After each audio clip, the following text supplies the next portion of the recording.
This is the Todd Capital Millionaire Podcast. This is episode number 80, which is amazing. I was looking back at some shows and I saw that we interviewed Credit is King, Will, and that was like episode 25. And I was like, wow, we really done that many episodes, but we have, which I think is really a testament to the amount of success that there really is out there. Because we haven't even scratched the surface on the people we could be talking to. So we're 80 episodes in, 80 different people, 80 people doing great things. My name is Charles Oglesby, also known as Todd Millionaire, founder and the director of the Todd Capital Investment Club. We have 300 members on the investment club. Also are opening up Todd Acquisitions. We have some really cool software that allows us to work with multiple people now. So if you're interested, let us know, send us an email, and I'll invite you to that group. Thank you all for tuning in. The purpose of this podcast is to share the stories of successful African-American investors and business owners. We believe that business and investing are the true keys to financial success and generational wealth.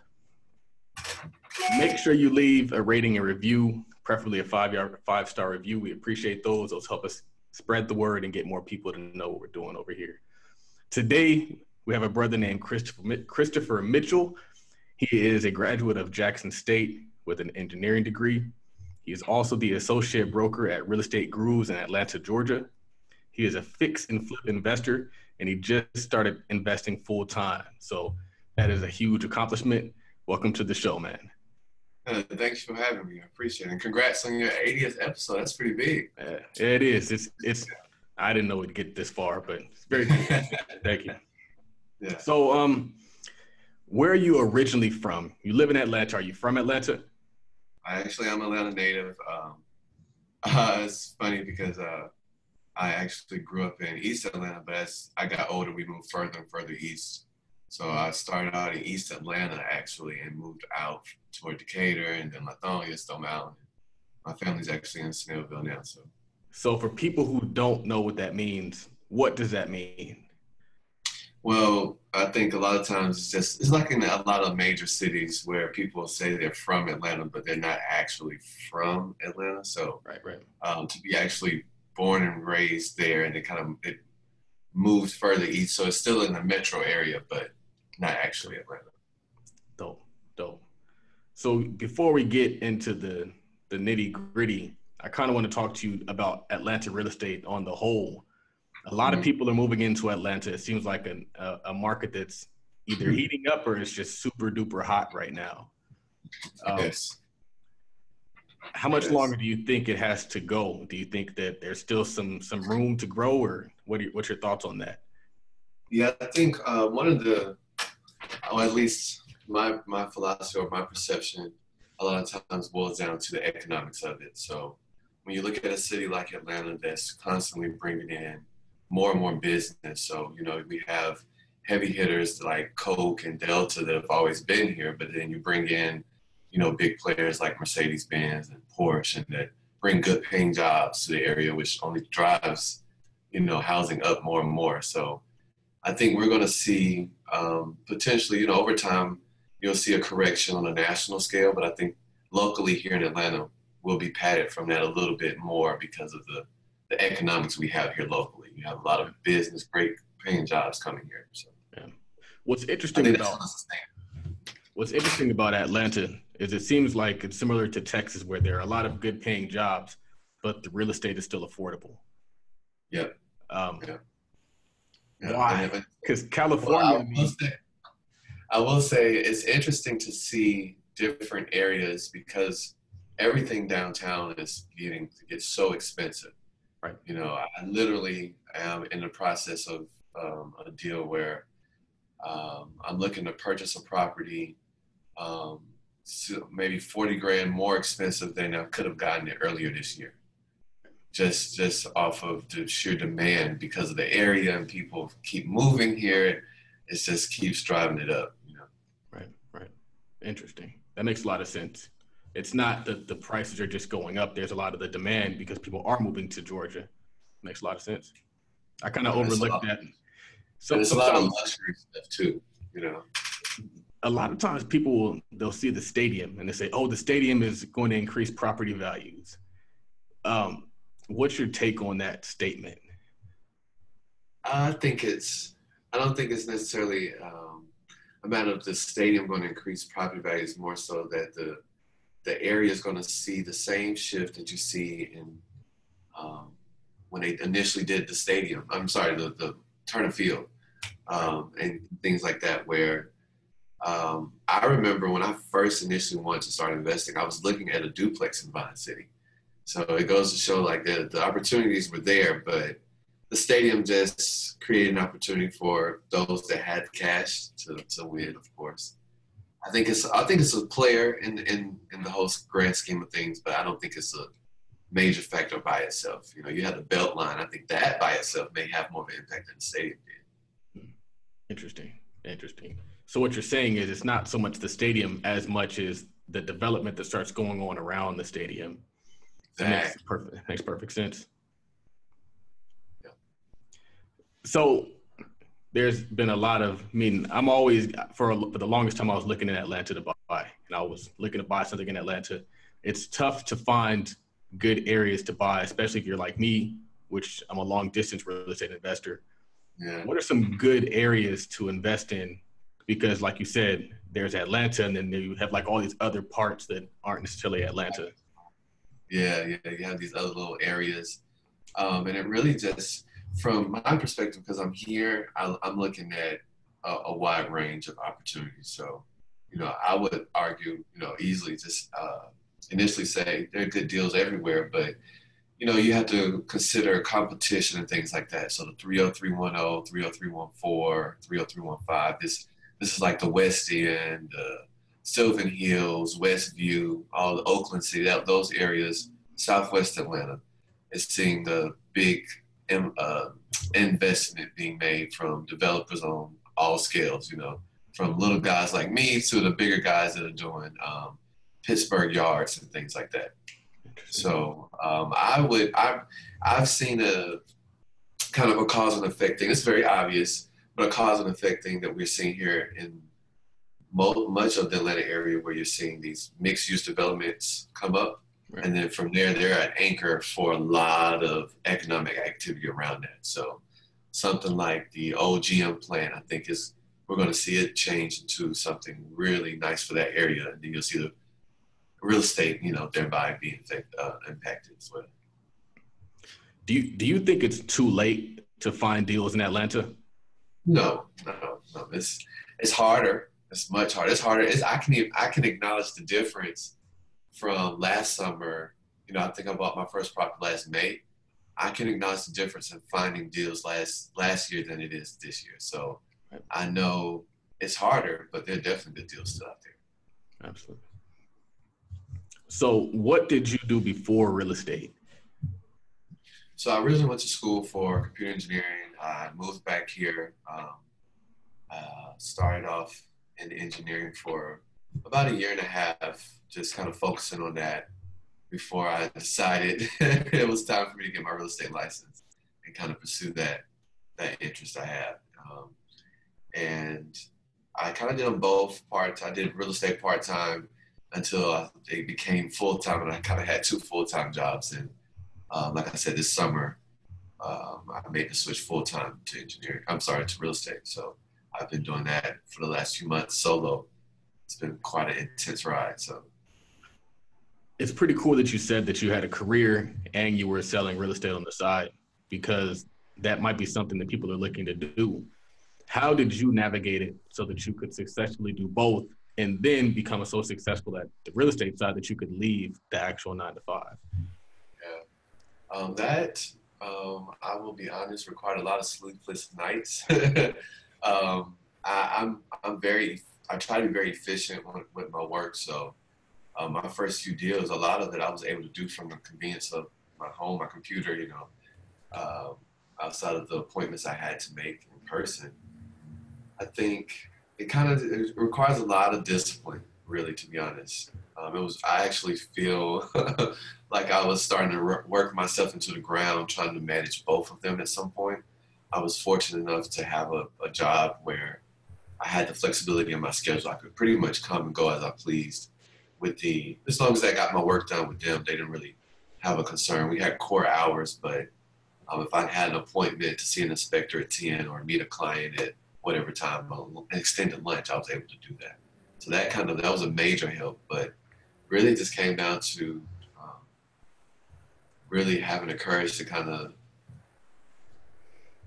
not be stopped, to have that relentless attitude. So I like sleep, but I like money better. What's when you were how were you fitting in like the showings and the open houses and all of that, because you have a 9-to-5? Were you just booking them after hours? Were you booking them on weekends? Or, I mean, you said you had the flexibility in your job. How much did the flexibility contribute towards your success versus just scheduling things outside of the 9-to-5? I think the flexibility allowed me to be flexible with the schedule with dealing with clients. So a lot of times, you're dealing with buyers. You're dealing with their work schedule as well. So you have that to consider. I think it became difficult when I started to invest and everything moved on my time. So I couldn't schedule things always after work or before work, especially. Investing is what really put a strain on that, to be honest. When I was just doing agency work, it was a lot easier. I was actually with a different firm at the time that was less than half a mile away from my engineering office. So I could literally go to a closing, go to the office, handle paperwork, and go back to the engineering office all in a few hours. So it was really easy in that regard when I first started. So open houses, of course, on the weekends and seeing clients, kind of fit that in. Once again, going back to being disciplined and having to sit and do my schedule every weekend to prep for that. But once I started investing, that became much more challenging because my first investment property was literally on the other side of the town, the other side of the city. So I was going from Alpharetta down to Jonesboro, and on my lunch breaks in Atlanta traffic just wasn't feasible. The investing actually made that really a challenge. So you had a good job. You're working as a computer engineer. What motivated you to get into real estate? I think I've always had an interest. To be honest, I tell my mom all the time, because I remember growing up watching my mom, my aunt, my cousin. It was like 4 or 5 of them all together sitting around my aunt's table, getting them, studying for their license together, kind of supporting each other in that effort. And all of them eventually got their license, and I think none of them are in real estate now, but they all kind of pursued it. So watching them pursue that at a young age, and then kind of seeing the potential, I think for me, one of my business partners, good friends, his dad used to always give us these real estate books. So Rich Dad, Poor Dad, and a lot of these books that kind of poured into us at a young age, kind of kept feeding that. I think that entrepreneurial spirit, and I think once the opportunity came about, I couldn't resist it. So. Yeah, it's so funny. If you listen to the Bigger Pockets podcast, like 99% of their guests cite Rich Dad, Poor Dad. Probably like 99% of the people who are on my podcast mention Rich Dad, Poor Dad. And I feel like in some instances, that book makes you kind of resent employment. Like you see the end game. You're not, and it's tough to dedicate 120% to something where you already see the end game, where you could dedicate 120% to something that has your last name attached to it, the thing you can leave to your kids and your kids' kids. Legacy.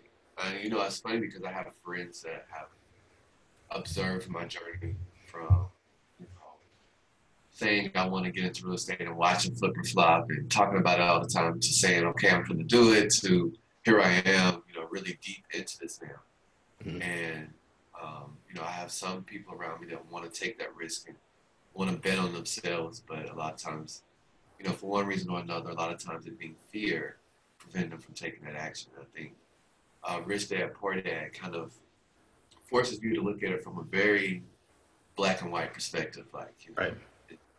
You can deal with your emotions on another end, but from a logical perspective, this is a better path for you in the long run. What you want to see in life unfolding.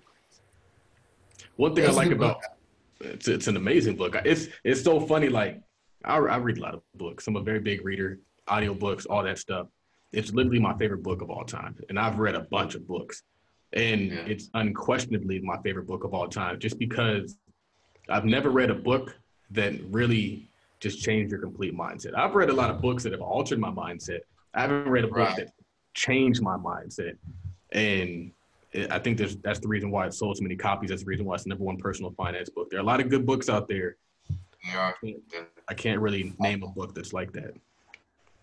I had a friend recently ask me about, because I went to school for engineering, they said, well, how do you get into finance and investing? Where did that interest come from? What did you how did you get knowledge base? And I said it started at a young age, and one of the first books I remember was Rich Dad Poor Dad. Understanding assets and life.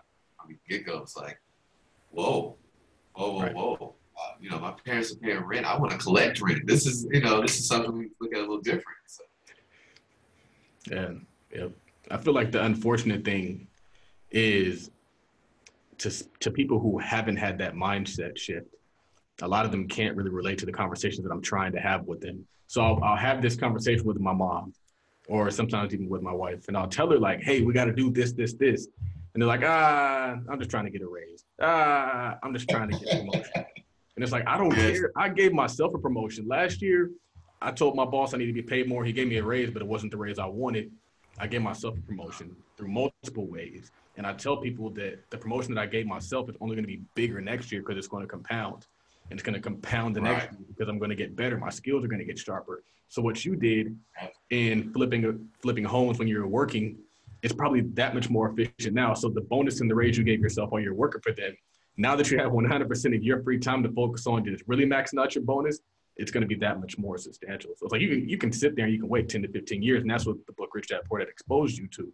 It kind of showed you the end of the life for both dads.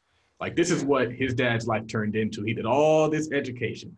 He worked his way up the ladder, and he ended up losing. Versus the other dad, who not only did he retire super duper successfully, he just handed it off to his kid. Yeah. Life-changing book. Life-changing book. Yeah. So what did your first flip look like? How did you find it? How did you finance it? And how did you fund the rehab? And exit it? How did you exit it? So I think the story with that starts with me finding my broker that I have now, my mentor, kind of like a big brother to me, especially when it comes to real estate. Justin Giles, I met with him, I want to say around this time 2 years ago, potentially to move to his firm. And we talked about investing, and I knew I was at a great firm. Berkshire Hathaway Home Services was really great about teaching me to be an agent and customer service and helping buyers and sellers. But I was never going to learn how to really get into investing. So my end goal, of course, has always been to get into development, and we're talking residential commercial development. So, to me, it's like I could sell, but this is not going to get me there. So I ended up moving my license to his firm. I want to say in December, maybe around January, February, we had our first guru seminar, home buyers and investors seminar. And I watched him present to a group of people about, if you have as little as $5,000 or $4,000, you can start investing, and how this is done. And, it just sounded like, I don't know, it's interesting, but let me put this to the test. I mean, it makes sense, but so I kind of, I remember talking to him after that, like, okay, well, I'm ready to leverage some of this cash that I have saved. How can we do this? And I want to say that was, like I said, that was in February. By May, end of May, he had put me in contact with another agent in the office, and her and I purchased our first investment property together. Nice. And that was an experience, to say the least. I want to walk through it because I think that story might be helpful to the listeners. Yeah. Well, she actually found the property. We went through my broker. We kind of put the deal together and found the financing and all that, kind of just all the resources we needed to get the project started. You're gonna go over that, the purchase price, all that stuff. Right. So we bought the first property for, I want to say it was like $67,500. We got a rehab loan for $20K. We were looking to, it's a 3-bedroom, two bath, starter home. We're talking no more than 1,300 square feet, maybe, you know.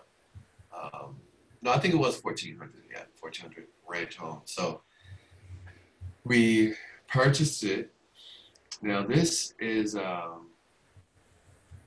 it was a bit of a ride because we quickly realized this was not a great partnership. It was great in the sense that we were both taking action and, you know, kind of getting out there, but we had two very different views on how this investment was to be executed, and what our priorities and focus was. So I think there was more of a design focus on her part, where for me, being, the one that was responsible for looking at the documents and spreadsheets, I'm always looking at costs and expenses. So I think one day we had a conversation about windows, and it just blew up the entire partnership, really.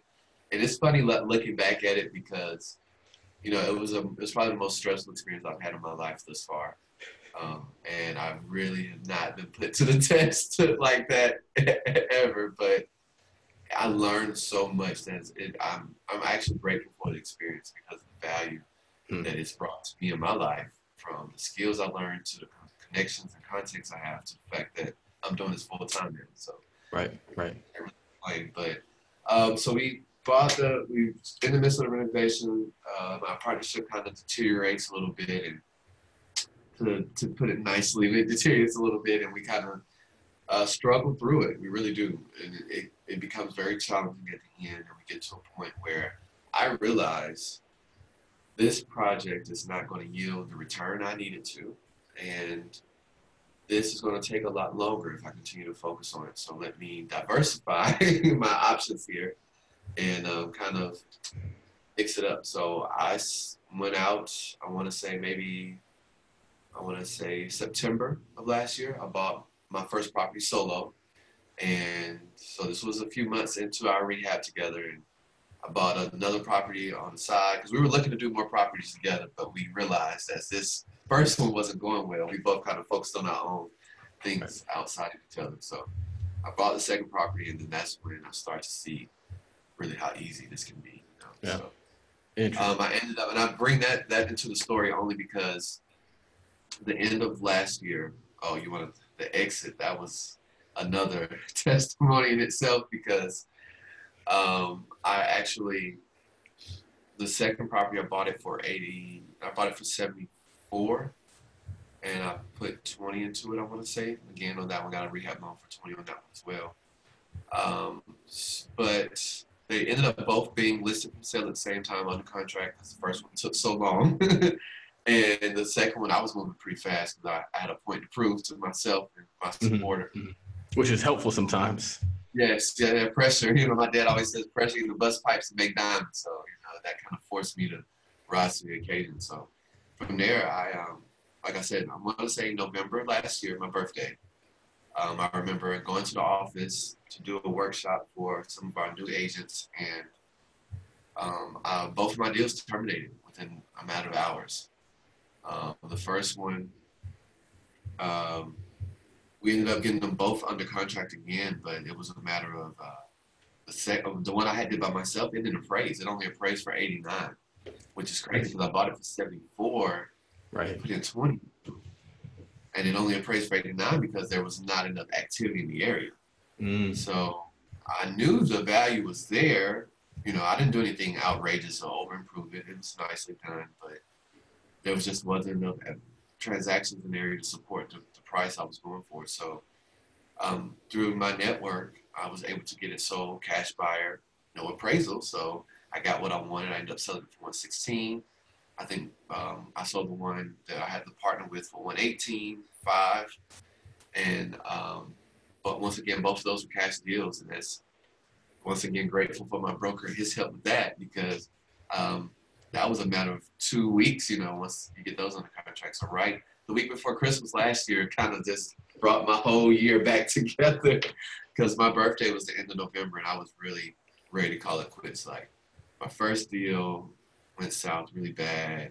I'm stressed out. My second deal, I felt confident about what I was doing, but the numbers didn't support what I was doing. So now I'm doubting myself, and I just was ready to call it quits. But it was it was a long year last year, but it taught me a lot to be where I am now. So you had a deal that didn't appraise.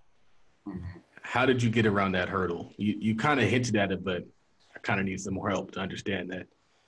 So because of the market here in Atlanta, you have a lot of buyers here, especially institutional buyers, that I want to say the last 2 renovations I did, the first 2 offers I got was from a very popular property management company here. So you got a lot of institutional money that are buying up these properties that we renovate, and then they're putting them on the market for renting, or some of them are doing these short-term rentals and things like that. So that worked to my advantage, because and those buyers don't typically care about appraisal as much as they care about the return, the residual they can generate. Right. They can generate, I'm sorry. So if they can make numbers work in 116, they would. I think I had it listed for 120, so they got a deal a little bit. But, for me, it's cash. It's 2 weeks, no closing costs. Typically, they don't want any repairs or anything like that. So that allows me to have an end buyer on a couple of my projects that, kind of is my safety net. What's interesting is it kind of sounds like the way you did that is after the first 2, you kind of become your own comps at that point. So, yes. Yeah, it's like that first one is the most difficult one. That's going to cause you the most stress, the most headache. And then you kind of have the ball rolling to the point that it turns itself. Exactly. I had a wholesaler reach out to me, I want to say earlier this year, with a list of properties, and one of the properties was literally walking distance from the second property I did the one I did by myself. And I immediately got excited, and I was like, yes, I want this, because I know what I can get that area now. And I got excited, and I went to check MLS just to see, what kind of activity had been going on there for the last, for 6 months. I wasn't paying attention. And I want to say, the time I checked it previously before that, my property was the highest selling property for 116 in that area. And I mean, you look now, that's very common.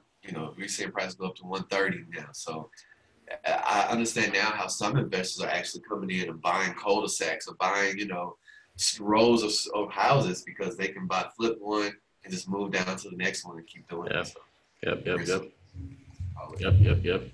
It's kind of like a money machine. It's interesting. I was looking at properties in Atlanta, and you would see like those blocks of homes that were just all boarded up homes. Do those still exist out there? Yep. That's that area, for example, some of the areas that are being gentrified and being converted, some of those areas you can find, like I have one of my good friends and agents in my office, she renovates in that areas quite often. I mean, that's pretty much her focus. And I told her, I want to get into that area that you're in, the West End area, the West Side. And, I mean, she took us on a tour of some of the properties. I mean, you're seeing 4 or 5 houses in a row boarded up with the street number, the address number, spray painted on the door. And, she'll say, well, because you have to think, a lot of these homeowners, they own multiple properties in the area. So I think one of her sellers owned maybe 40 or 50 properties in the area that they were offloading maybe 5 or 6 at a time. So there's still opportunities like that. But like I mentioned earlier, when I was going on that tour with her, we were looking to get a property for 89. Mm-hmm. That same property now, you probably wouldn't be able to get less than 120. Wow. I was going to ask you why people aren't buying up those areas, but it seems like the only feasible strategy is to buy all the homes in that area. It's an area where you can't just buy one, because you'll have the nicest house on the worst block at that point.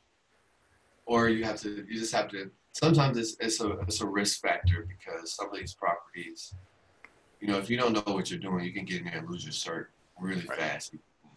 These renovations are very intense. This is not something where you're coming in and renovating a bathroom, doing a pretty color on the walls. You're typically adding square feet. You're dealing with flooring and foundation issues, roofing issues. You have to really know what you're doing when you get into those level of renovations.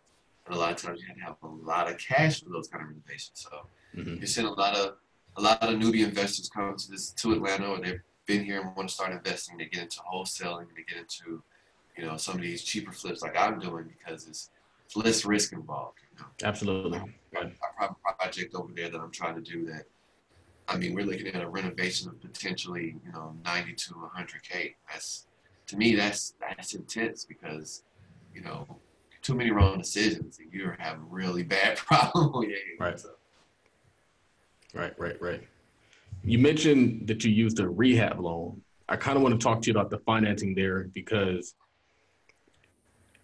what did that look like? What did the overall financing look like, from the purchase to the rehab to the down payment? Were you guys using a bank? Were you using private money? Were you using hard money? What did that look like? So we were actually using hard money. I've learned a lot since that first deal. So that first deal, I thought, you know, I had heard so much about hard money. I didn't know if it was good or bad or different. I just kind of went with the referral. This was somebody I was told that could get me funded and they could help me. I did my due diligence with that person and kind of made sure they weren't leading me down a sketchy path or anything. But I realized it actually was just the broker for Lending Home, which is a very popular national company that does this. They fund renovation loans. So when I first started, I became, you know, of course, part of stepping into any business, making yourself aware of the playing field. So, and especially coming from a tech background, I was introduced to a company called Ground Floor a while back, a few years ago. And I saw that they were doing something very similar to what I wanted to do, where they were taking house properties and kind of securitizing them so that they could raise funds, pool funds together, and then get the renovation done. So I kind of took that approach of business model for myself with Mitchell Realty Group, and that's kind of how we go about it. So in this particular case, for example, in the first house, I used a hard money loan. I think our down payment, we were expecting like 15, and it ended up being 20. So, you know, we were looking at 4 or 5 days before closing, trying to figure out how we're going to come up with an extra $5,000. And it was so crazy, but we made it happen. And so, of course, hard money is expensive. I wouldn't recommend it for somebody that doesn't know what they're doing, because, you know, if you know what you're doing, it's a great resource. You can move pretty fast.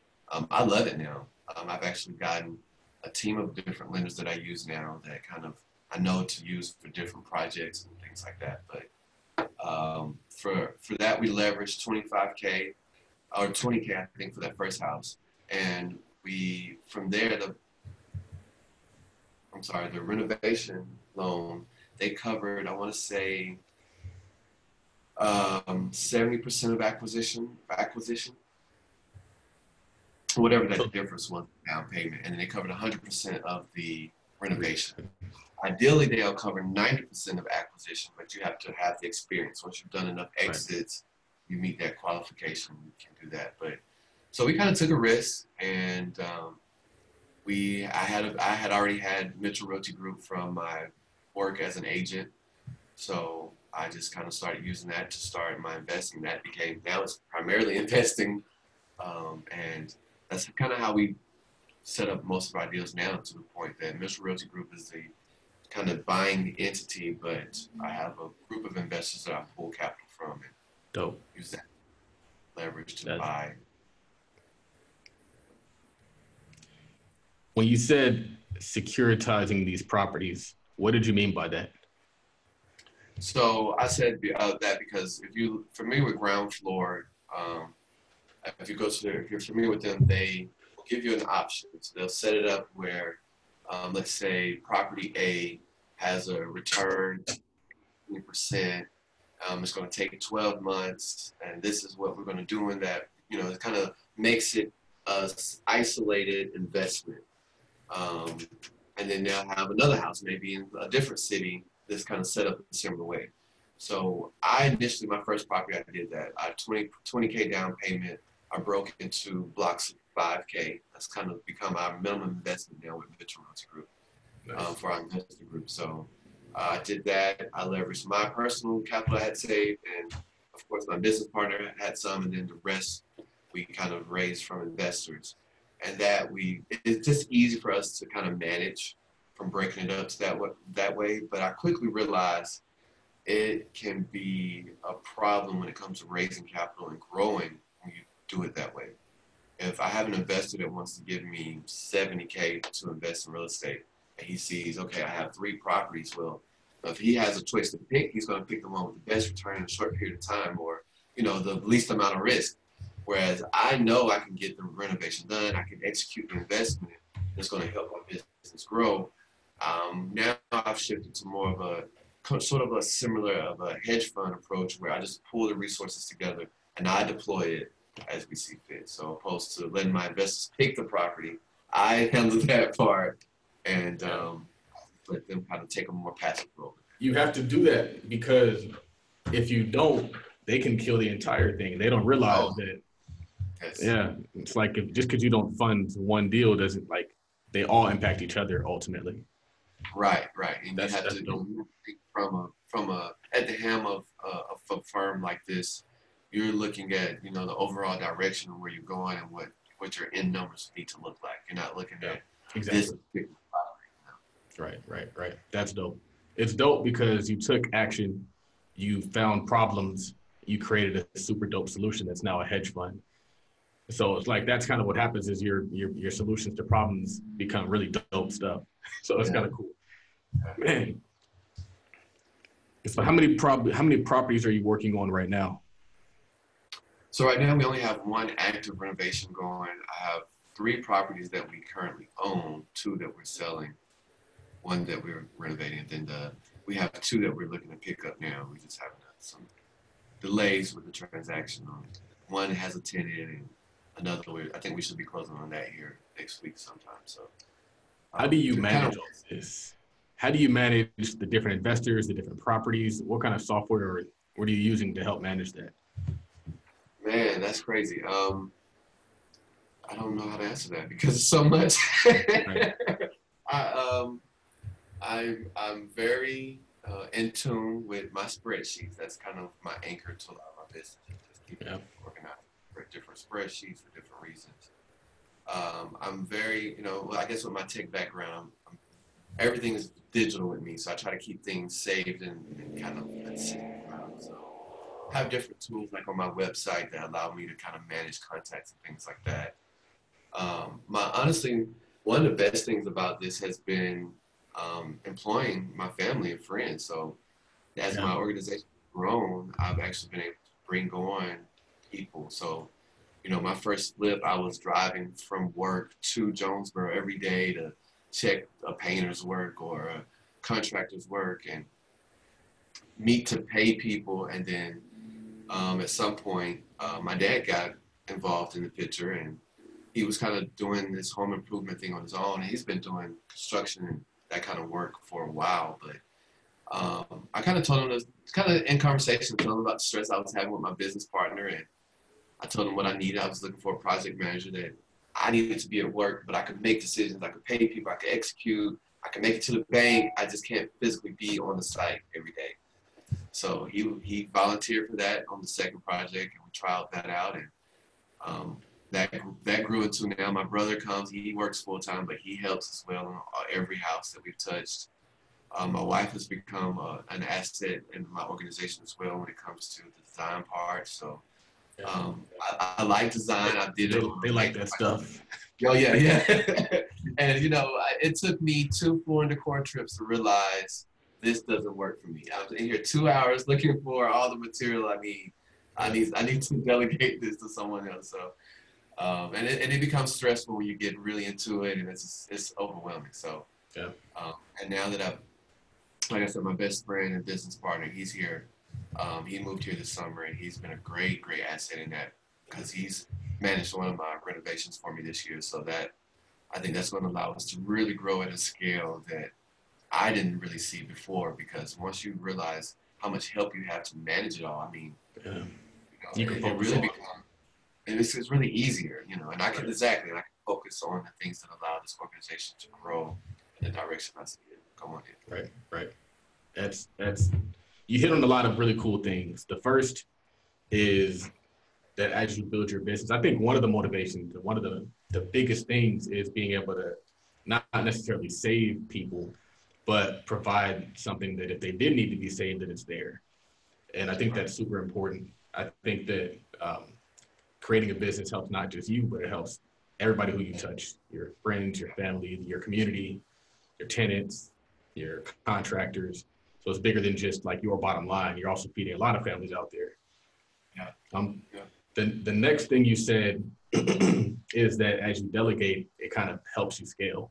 And I had a conversation with Marlon on an episode, maybe like 20 episodes back. And he said that once he stopped doing all the day-to-day, he actually made like 3 times more money because he started just focusing on like the big picture, the big dollar, the top line, not necessarily the expenses. And so he kind of put himself at the top of the company. One thing I noticed is there a lot of really dope people in Atlanta, man. Because what's his name? Top hedge fund manager. I think that's his name on Instagram. Like he's killing it.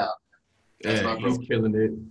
Juan Pablo's out there. Jay Morrison's out there. Like there's a lot of, and there's probably people I don't even know who like are just flying under the radar, like Ramon Tukes. Yeah, Raymond Tukes. Yeah, there's a lot of local players that are making big plays. I mean, some of these guys are doing some really big projects and really amazing things for the city. So. Why do you think Atlanta has more of that than any other city in America, in my opinion? I don't know. I think for our, on a grander scale, I will say I think it started years ago when the leaders of the city decided to focus on business and not on social problems and race and things like that. I think the city too busy to hate put Atlanta on a trajectory that allowed it to really become a business mecca for the South, you know. Right.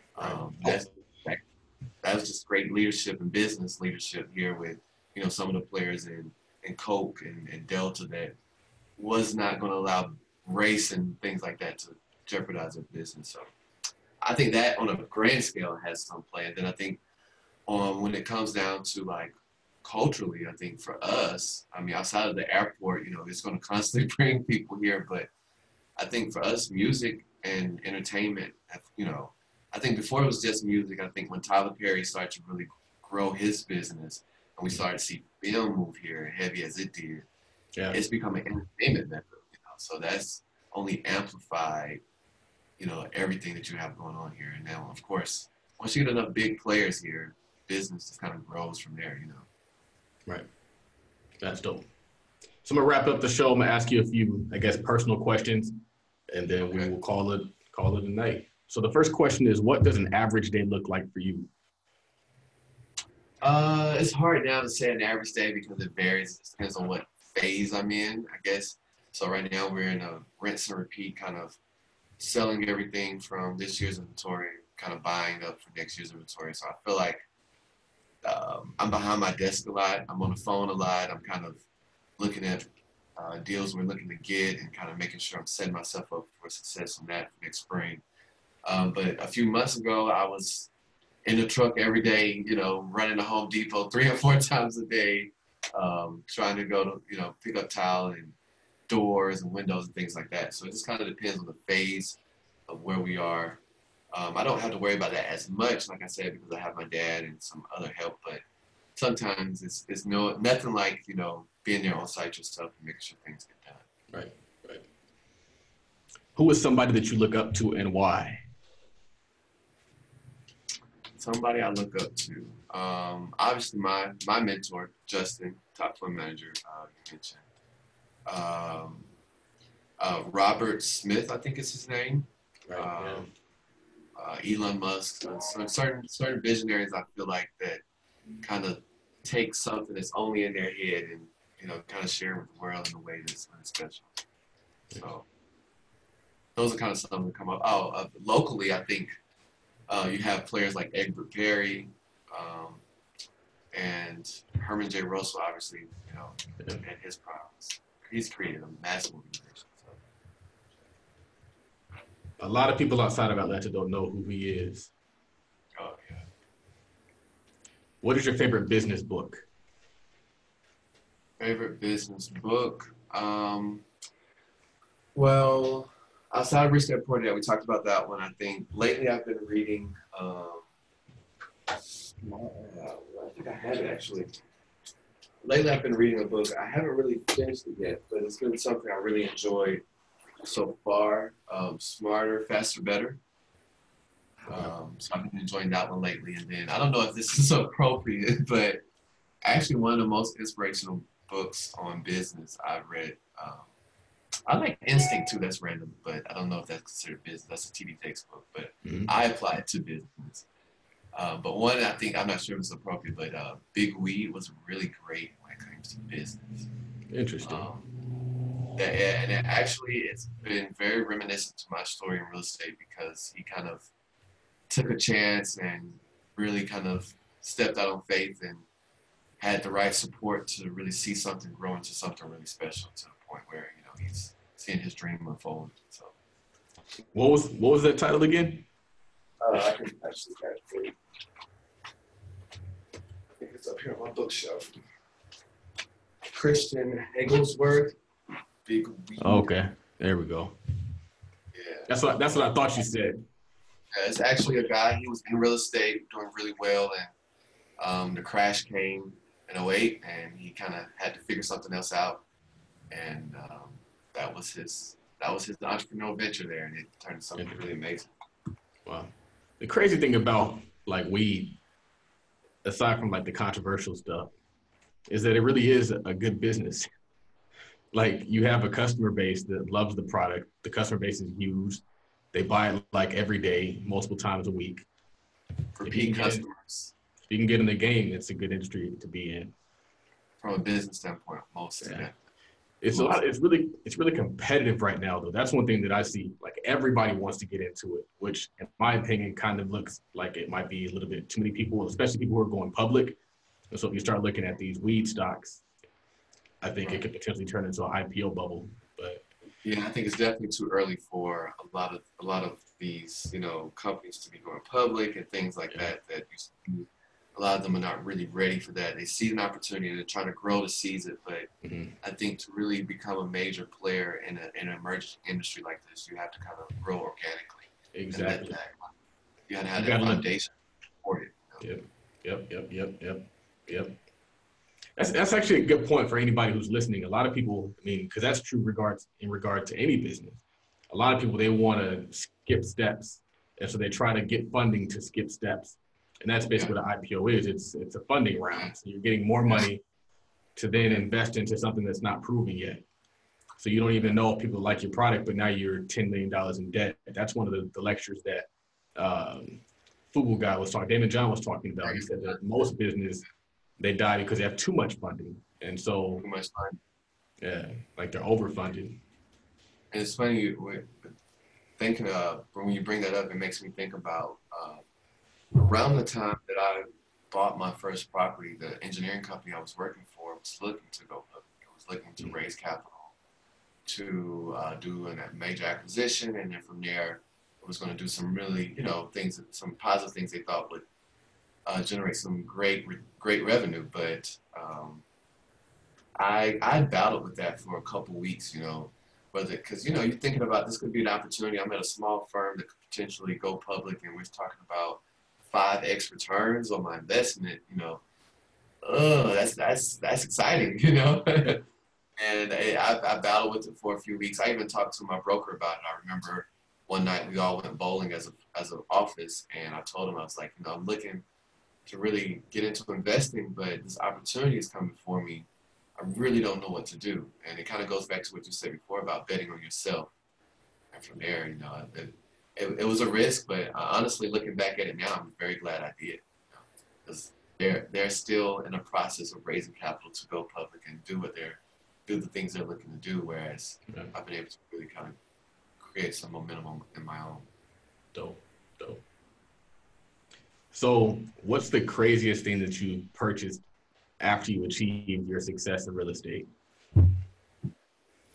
I actually feel like I haven't quite gotten to a point where I could do a crazy purchase yet, because so much. I guess that right now I'm so focused on getting to a point where I can buy apartment buildings and new construction developments that for me it doesn't even feel like it just yet. I have had some fun.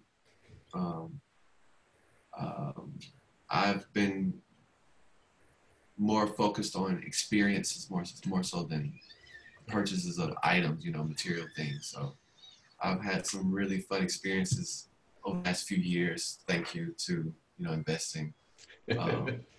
From, my first ski trip. I mean, it's kind of,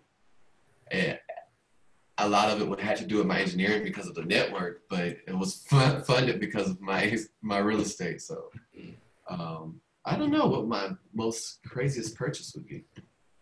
I'm gonna have to think about that one. Last question is, second to last question is, what does wealth mean to you? Wealth. What does wealth mean to me? I don't know if you posted this recently or someone did. I think it said wealth is when everyone around you is rich or something like that. To the effect of you have an impact on not just, the transaction you're having, but people around you. Like, right. Whether it's a private or public company, being able to employ thousands or hundreds of people and, see these, especially when you're doing something that helps people realize, their own wealth. So for me, helping my investors generate wealth and leverage their capital, I mean, that's amazing. So I think it's deeper than finances. I think it's more so a quality of life focused on a sense of peace, love, and joy. I have another question, and that question is this is a bigger pockets question, but I think it's important to ask. And the question is, what do you think separates those from who are successful from those who give up, fail, or never get started? I think there's self-discipline is one.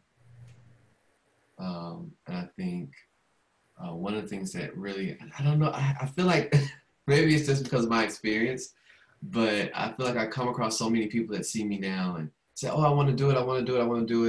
And I literally had one of the agents tell me last week at one of our meetings, oh, I haven't made any moves yet. And I asked her why. And she said, because I'm afraid. And I said, what you afraid of? She said, I'm afraid of failing. Mm-hmm. And to me, I think the fear of failure prevents a lot of people from taking action, right? More so than anything else. I think so too. I think another thing is it's the fear of failure, but also a fear of the unknown, because so many people, they're not surrounded by people doing it, and so you don't really know what to expect. And so when you don't know what to expect, you just kind of stay where you know what to expect. It's like, I know what's going to happen if I go to work and get a check. I'm gonna get a check. Right. That's very true. You might struggle, but you'll get a check. Where can people find out more about you? Of course, my website, Mitchell Realty Group, GRP, MitchellRealtyGRP.com. Instagram at _Mr_Monopoly. And of course, Facebook, Mr. Monopoly on there as well. But the website is kind of the best thing. That most of that stuff comes directly to me or to someone in my office that we can go from there. Dope. Very cool. So thank you for coming on the show, man. I appreciate it. Thank you for having me. Yeah. This is my first time having a podcast interview. It's really fun. You might get some more after this. Might start hitting you up. This is episode number 80. My name is Charles Oglesby. If you guys are interested in joining either of the investment clubs for stocks, real estate, you can email us at membership@capitaltod.com. You can also email me directly at charles@capitaltod.com. My name is Charles Oglesby, also known as Todd Millionaire. Episode number 80. Signing off.